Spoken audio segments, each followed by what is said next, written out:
나니까 좋으세요? 힘드세요?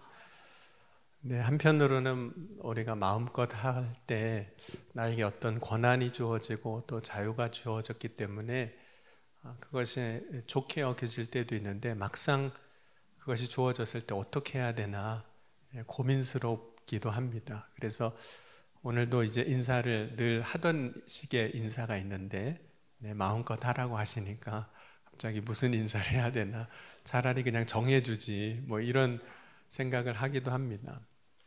그럼 오늘 우리가 살아가는 삶을 이렇게 되돌아보면 나름대로 기준을 다 갖고 있습니다. 그 기준을 우리가 가지는 이유, 혹은 기준을 두는 이유 중에 하나는 기준이 없으면 우리가 좀 불안합니다.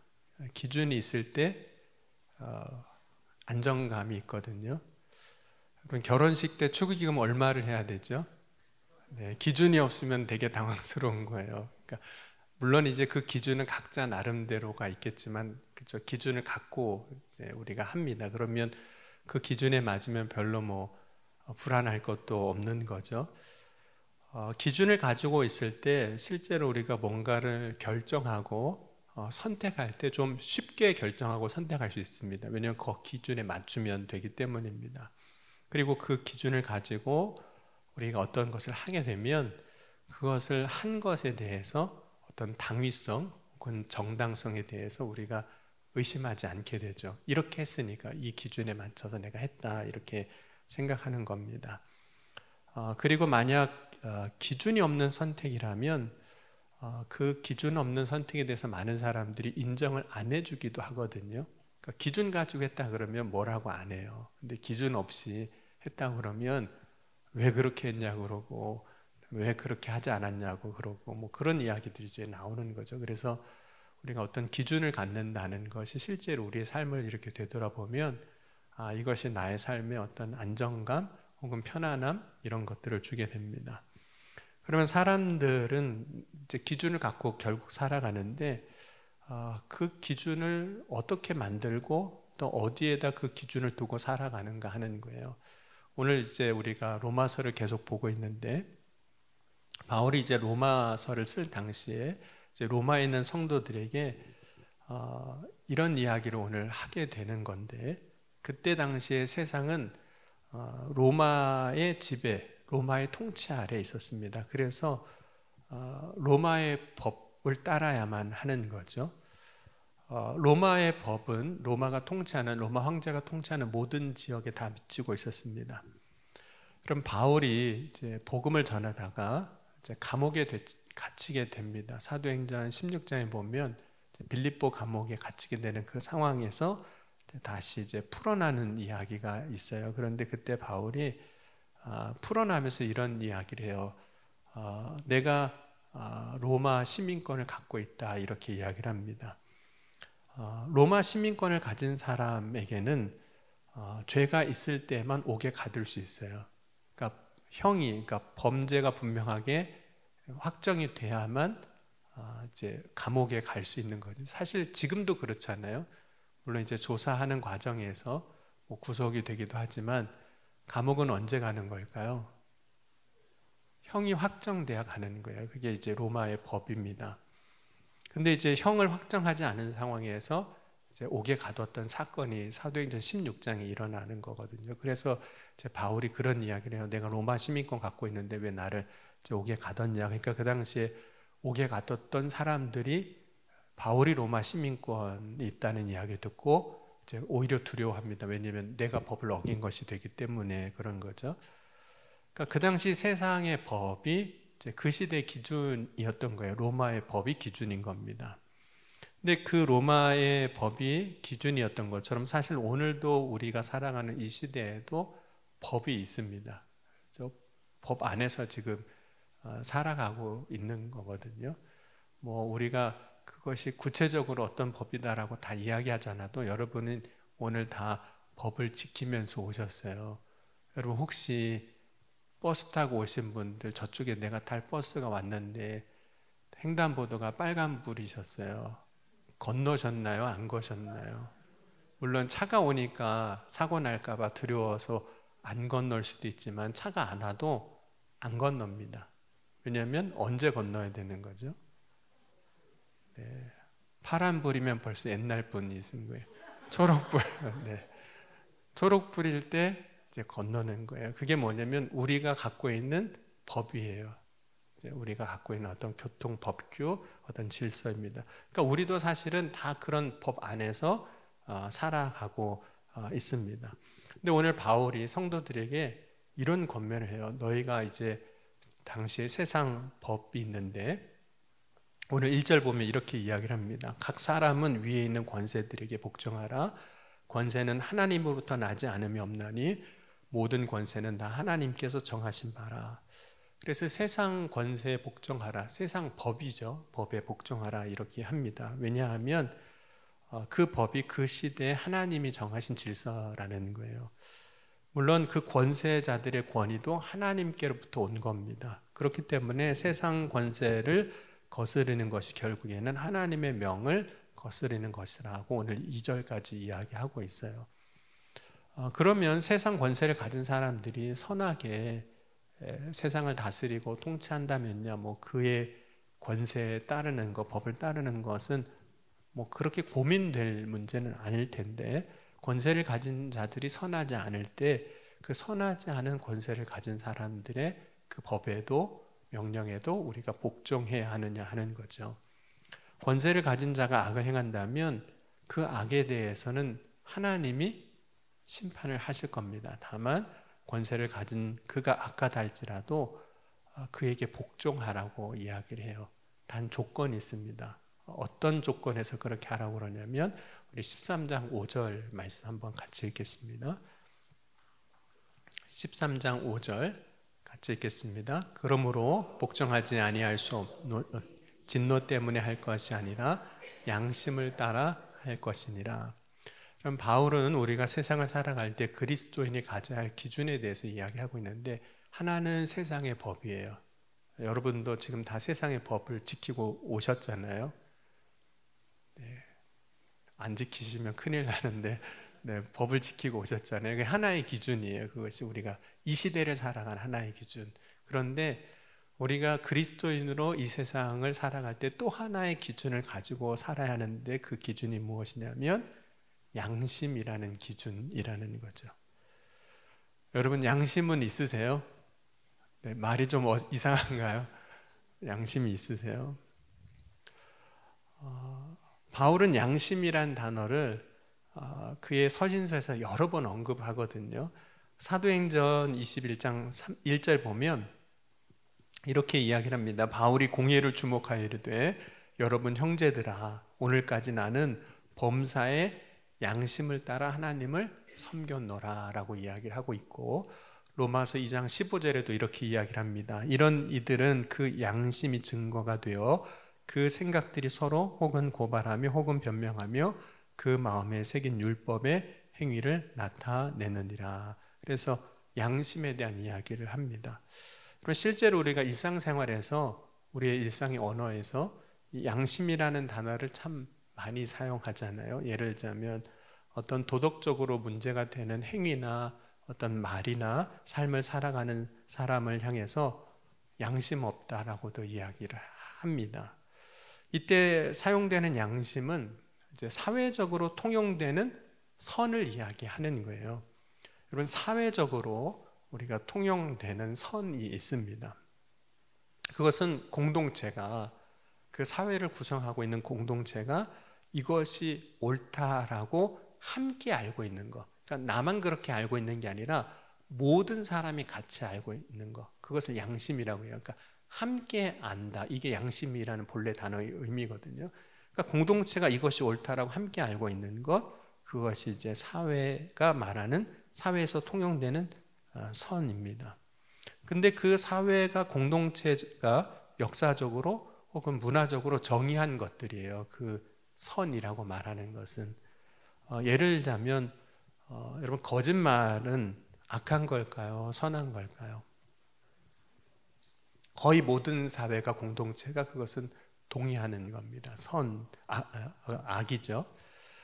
근데 여러분, 손님을, 모르는 사람인데 지나가는 나그네를 잘 접대해야 된다. 이 규칙은 어떤 걸까요? 만약 손님을 접대 안 하면 악한 걸까요? 선한 걸까요? 악한 걸까요? 그거는 문화마다 좀 달라요. 공동체마다 좀 다릅니다. 그럼 음식을 먹을 때 지켜야 하는 방식들이 있거든요. 근데 그걸 안 지키면 문제가 되는 공동체가 있는 거죠. 사회가 있는 거죠. 그러니까 문화적인 것들일 수도 있어요. 그게 선하다, 악하다라고 말하는 것이. 또 그것이 이제 종교적인 것인 경우도 있습니다.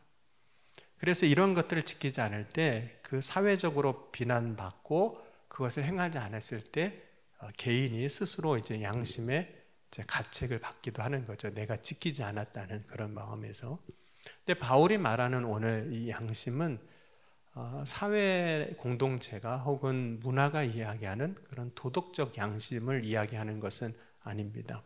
사실은 그 이상의 것을 이야기하고 있어요. 여러분, 예수님께서 음행 중에 잡혔던 그 여인이 이제 사람들에게 끌려왔습니다. 그리고 사람들이 그 여인을 향해서 돌을 치려고 할 때 예수님께서 그들을 향해 하셨던 말씀이 있어요. 땅에 2번 무언가 쓰셨어요. 그렇죠? 뭐라고 썼는지는 성경에는 안 나오거든요. 그러니까 그건 저한테도 묻지 마세요. 왜냐하면 성경에도 안 나온 거니까 저도 어떻게 대답할 수가 없는 거고, 그런 거는 언제 물어보시면 되냐면 천국 가서 예수님한테 물어보세요. 예수님 그때 뭐라고 쓰셨냐고. 성경에도 기록이 안 됐는데 꼭 알고 싶다고. 근데 예수님이 그렇게 2번 쓰시고 하셨던 말씀이 죄 없는 자가 먼저 돌로 치라고 말씀하셨거든요. 요한복음 8장 9절 보면, 근데 그 말씀을 듣고 사람들이 어떻게 반응하냐면 그들이 이 말씀을 듣고 양심의 가책을 느껴 어른으로 시작하여 젊은이까지 하나씩 나가고 오직 예수와 그 가운데 섰는 여자만 남았더라. 그래서 말씀을 듣고 나서 이 양심의 가책을 느꼈다는 거죠. 여러분, 세상에 많은 사람들이 설교를 듣고 양심의 가책을 느낄까요? 안 그럴 수도 있습니다. 안 그럴 수도 있어요. 여러분, 디모데전서 4장에 보면 이런 표현이 나와요. 자기 양심이 화인 맞아서 이렇게 이야기하고 있습니다. 그러니까 양심의 화인을 맞았다는 것은 그런 마음이 전혀 들지 않는다는 거죠. 그런 양심의 가책이 없다는 거죠. 여러분, 예수님이 말씀하실 때 사람들이 느꼈던 양심의 가책은 어떤 걸까요? 사람들이 예수님의 말씀 듣고 가책을 느낀 것은 그 말씀이 그들로 하여금, 듣는 자들로 하여금 깨닫게 한 것이 있었기 때문입니다. 왜냐하면 예수님께서 죄 없는 자가 먼저 돌로 치라고 하셨기 때문이에요. 생각해 보니까 다 죄가 있잖아요. 근데 무슨 차이가 있는 걸까요? 예수님 앞에 와 있는 이 여인, 자신들이 돌로 치려고 끌고 왔던 이 여인 물론 죄를 안 진 건 아니에요. 죄를 졌어요. 그런데 이 여인은 들켰어요. 들킨 죄인. 우리가 끌고 온 우리는, 돌을 던지려고 서 있던 우리는 어떤 죄인일까요? 안 들킨 죄인. 그러니까 차이는 그거밖에 없어요. 들켰냐? 안 들켰냐? 근데 그것은 이렇게 우리가 이야기할 수도 있어요. 이 사람은, 이 여인은 좀 허술해서 사람들한테 그냥 들키고, 안 들킨 사람은 어떤 사람일까요? 재수가 좋든지 운이 좋든지 아니면 치밀해서, 그렇죠? 남들에게 안 보이게 그렇게 죄를 짓고 살아온 사람들인 거예요. 그러니까 차이는 들켰냐 안 들켰냐의 차이일 뿐이지, 실상은 그 본질은 그 예수님 앞에 서 있는 사람들은 다 똑같은 거예요. 그러니까 예수님이 말씀하실 때 그들이 그 말씀으로 양심의 가책을 받아요. 근데 그때 일어난 양심은 단순히 도덕적 수준의 양심을 이야기하는 건 아닙니다. 왜냐하면 그 말씀이, 그 양심이 자기의 죄를 돌아보게 하고 있기 때문인 거죠. 그럼 바울이 말한 사람들이 자기 양심이 화인 맞았다고 했는데 화인 맞은 상태는 어떤 상태일까요? 양심이 화인 맞았다는 것은 사실 둔하다 이런 의미가 있는 겁니다. 잘못된 것을 따르고 있지만 무엇이 잘못된 것인지 깨닫지 못한 상태, 영적으로 그런 상태를 의미하는 거예요. 그러면 성경이 말하는 양심은 도대체 뭘 말하는 걸까? 이 양심의 핵심은 지금까지 사람들이 갖고 있는 그 기준을 이야기하는 게 아닙니다. 바울이 말하는 그 양심은, 여러분, 우리가 갖고 있는 기준들이 있어요. 들어서 생긴 기준도 있고 배워서 생긴 기준도 있고 스스로 만들어 놓은 기준이 있어요. 근데 그 기준에서 이렇게 살짝 벗어나면 마음이 꺼림직해요. 불편한 거죠. 그런데 성경이 말하는 양심은 그저 우리가 세워놓은 거, 들어서 갖고 있는 기준, 그냥 배워서 갖고 있는 기준, 자기가 스스로 만들어 그 기준에서 좀 벗어나서 꺼림직거리는, 꺼림직한 그런 걸 이야기하는 게 아닙니다. 성경이 말하는 양심의 기준은 사실 하나님이에요. 하나님. 그것이 성령이 되는 거죠. 그래서 양심을 따라 행한다는 것을 조금 풀어 이야기하자면 이렇게 이제 우리가 이야기할 수 있습니다. 그 양심을 따라 행한다는 것은 신앙의 양심을 따라 행하는 거예요. 그냥 양심이 아니라 신앙의 양심이에요. 그러니까 신앙의 양심은 세상의 양심과 참 많이 다른 부분들이 있습니다. 여러분, 세상의 도덕과 윤리에 어긋나지 않았다 할지라도 우리가 예수 그리스도를 믿을 때 우리 마음에 가지게 되는 기준이 있어요.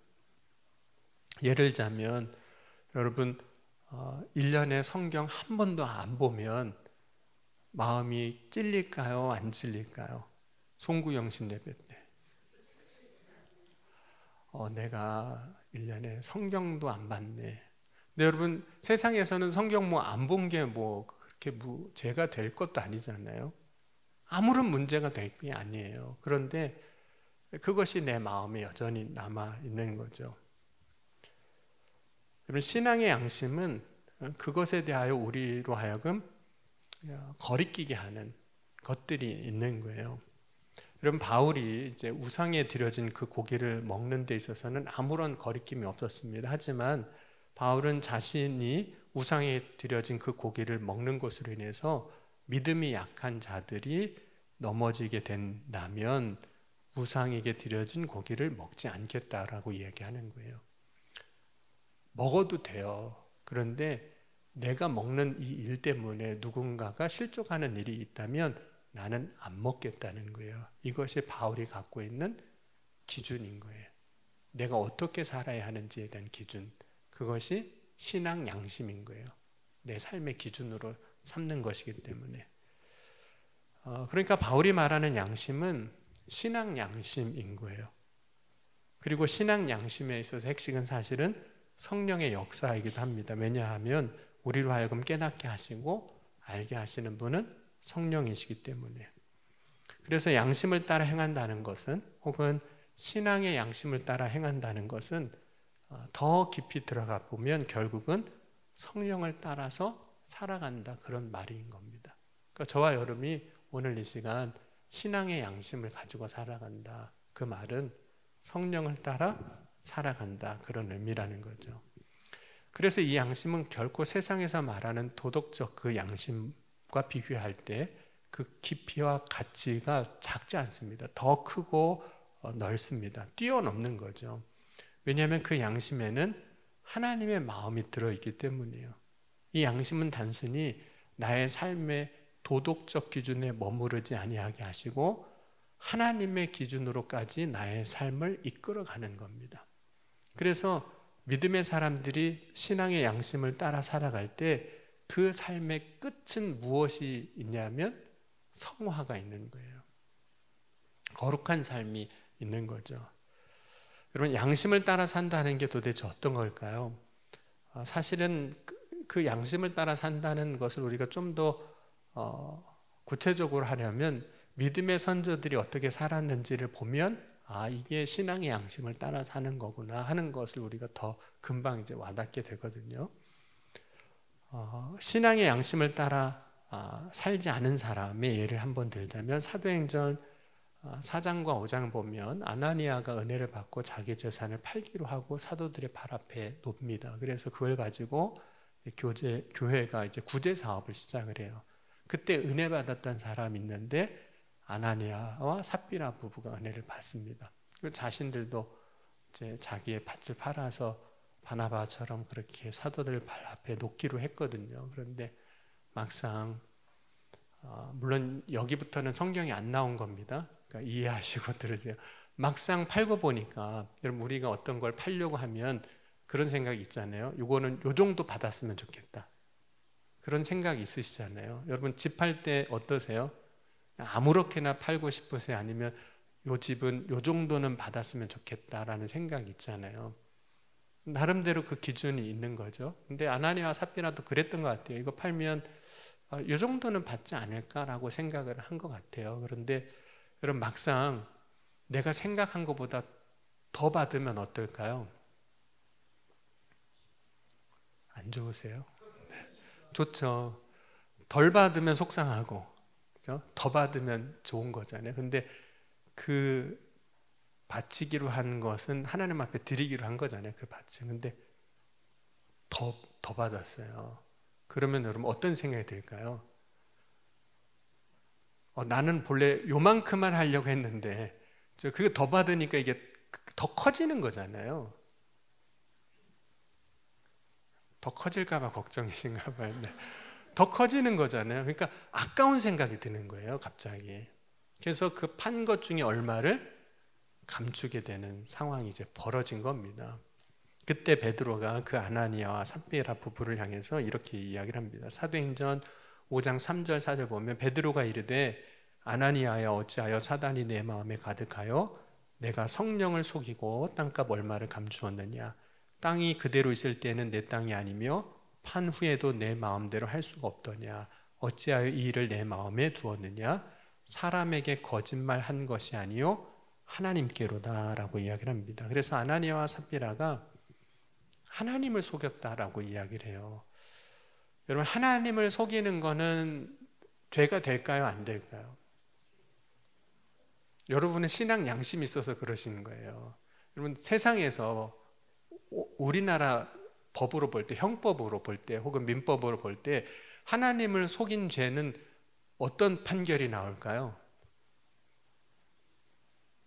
여러분이 어느 날 파출소 가가지고 형사한테 저 사기쳤습니다. 하나님을 속였습니다. 그럼 형사가 뭐라고 그럴까요? 그냥 가세요. 그냥 가세요. 뭐 그거 가지고 여기 와서 뭐 자수한다고 뭐 어떻게 되지도 않는데 가세요. 그럴 거예요. 왜냐하면 세상 법으로는 아무런 문제가 안 돼요. 하나님을 속인 게 뭐가 문제가 되겠어요? 그런데 신앙으로 보면 하나님을 속인 죄는 그 어떤 보다도 큰 죄인 거죠. 그러니까 여러분 신앙 양심을 갖고 있으면 하나님을 속인 거가 얼마나 큰 죄인지 아는 거예요. 그런데 신앙 양심이 없으면 파출소 경찰이 하나님 속였습니다. 저 어떻게 해주세요 라고 할 때 그냥 가세요 하는 거하고 똑같은 거예요. 아무도 뭐라고 하지 않습니다. 하지만 신앙의 양심을 따라 살면 내가 하나님께 죄를 지었구나 이렇게 여기게 되는 거죠. 그러니까 여러분 신앙 양심을 따라 살면 남들은 아무것도 아니라고 생각하는 것도 죄로 여기고 회개하고 거룩한 삶을 살게 되어 있는 겁니다. 그래서 신앙 양심을 따라 살면 정직할 수밖에 없어요. 하나님 앞에서도 정직하고 사람 앞에서도 정직하고 세상 앞에서도 정직한 거죠. 여러분 신앙의 양심을 따라 산 사람이라고 할 수 있는 사람이 있는데 다윗입니다.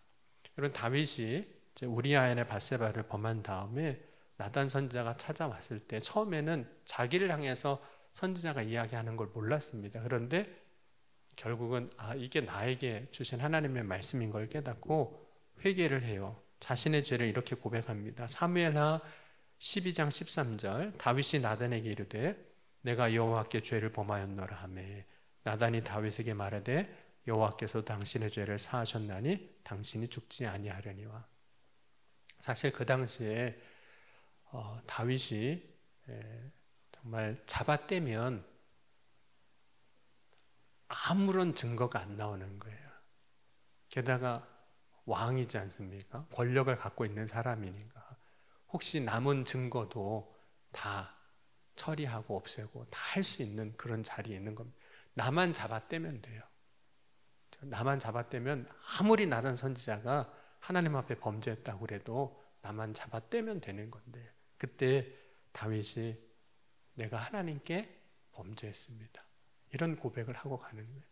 그 이유가 뭘까요? 뭐가 살아있어서 그런 거죠? 신앙의 양심은 살아있는 거예요. 나만 아니라고 그러면 아무도 모를 일이지만, 그러나 하나님 앞에 내가 그렇게 거짓말할 수 없으니 내가 하나님께 범죄한다이다 라고 자기의 죄를 고백합니다. 그래서 다윗이 자기의 죄를 숨기지 않습니다.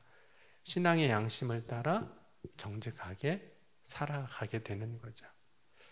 여러분, 우리가 신앙의 양심을 따라 살지 않으면 결국은 어떤 모습으로 살게 되냐면 자기를 꾸며야 돼요. 꾸밀 수밖에 없어요. 여러분, 오늘 우리가 신앙생활 할 때 신앙 양심을 따라 살지 않으면, 신앙의 양심을 따라 살아가면 나를 다른 사람에게 어떻게 보이려고 꾸밀 게 없습니다. 그냥 있는 그대로 살면 돼요. 왜냐하면 뭐 거리낄 것도 없고 부끄러울 것도 없으니까. 그런데 신앙 양심을 따라 살지 않으면 그 다음부터는 어떤 일이 벌어지냐면 자기 자신을 다른 사람에게 좋게 보여야만 하는 거예요. 그러니까 꾸미게 돼요. 외식하는 사람이 되고 말아버리는 거죠. 여러분, 예수님께서 마태복음 23장에 보면 서기관들과 바리새인들을 책망할 때 그들을 책망하셨던 가장 큰 이유는 외식하는 자라는 겁니다. 예수님은 외식하는 사람들 향해서 이렇게 말씀하셨어요. 겉과 속이 다르다. 그 비유로 너희가 회칠한 무덤 같구나. 마태복음 23장 27절을 보면 겉으로는 아름답게 보이나 그 안에는 죽은 사람의 뼈와 모든 더러운 것이 가득하도다, 이렇게 말씀하신 겁니다. 그러니까 여러분, 우리가 신앙 양심을 따라 살 때 우리는 일부러 우리의 겉을 아름답게 꾸미려고 할 이유가 없습니다. 외모를 말하는 건 아니에요. 그러니까 여러분, 화장하실 분은 열심히 하시고, 분장하실 분은 열심히 하셔도 상관없고, 그런 걸 말하는 게 아니에요. 이 꾸밈은 자신의 말과 그리고 태도 그리고 생각까지도 이야기하는 겁니다.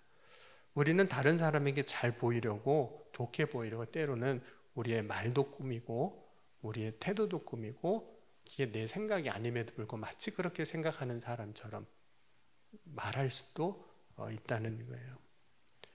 여러분, 신앙의 양심을 따라 살아갈 때 얻는 유익이 있습니다. 그 유익이 무엇이냐면 자유예요. 믿음 안에서 누리는 자유입니다. 물론 신앙의 양심을 따라 살아갈 때 만나는 어려움도 있어요. 그러나 그 어려움이 그 자유를 꺾지 못하는 거죠. 그럼 바울은 성도들이 신앙의 양심을 따라 살아갈 때 그 양심을 이렇게 표현하기도 했어요. 디모데전서 1장과 3장을 보면 1장 5절에 보면 선한 양심이라고 그랬고, 1장 19절에 보면 착한 양심이라고 그랬고, 또 3장 9절에 보면 깨끗한 양심이라고 이야기하고 있습니다. 그래서 선한 양심이 어떤 모습을 갖고 있는지를 이야기해주고 있는 거죠. 신앙 양심이 선한 양심, 착한 양심, 깨끗한 양심이라고 설명해 줍니다. 그럼 오늘 우리가 세상을 살아갈 때 이러한 양심을 가지고 살아갈 수 있기를 주의 이름으로 간절히 축원합니다. 그러면 오늘 이제 로마서 13장에 조세를 바치는 일, 권세자들에게 복종하는 일, 우리의 삶의 자리에서 무엇을 해야 할지 고민하지 않게 됩니다. 담대하게, 그리고 주저하지 않고 우리 신앙의 양심을 따라서 행하게 되는 거예요. 그럼 오늘 우리가 살아가는 세상에는 두 기준이 분명히 있습니다. 세상의 법의 기준이 있어요. 그리고 우리가 믿음으로 살아갈 때 가져야 할 또 하나의 기준이 있는데 그것은 신앙의 양심입니다. 오늘 이 시간 이러한 법을 가지고 모습으로 세상에서 구별된 자로 살아가고 거룩한 삶을 살아갈 수 있기를 주의 이름으로 간절히 축원합니다. 그러한 삶을 살아갈 때 하나님께서 분명 우리에게 주시는 놀라운 은혜를 누리게 하여 주실 줄 믿습니다. 우리 함께 오늘 말씀 붙잡고 같이 기도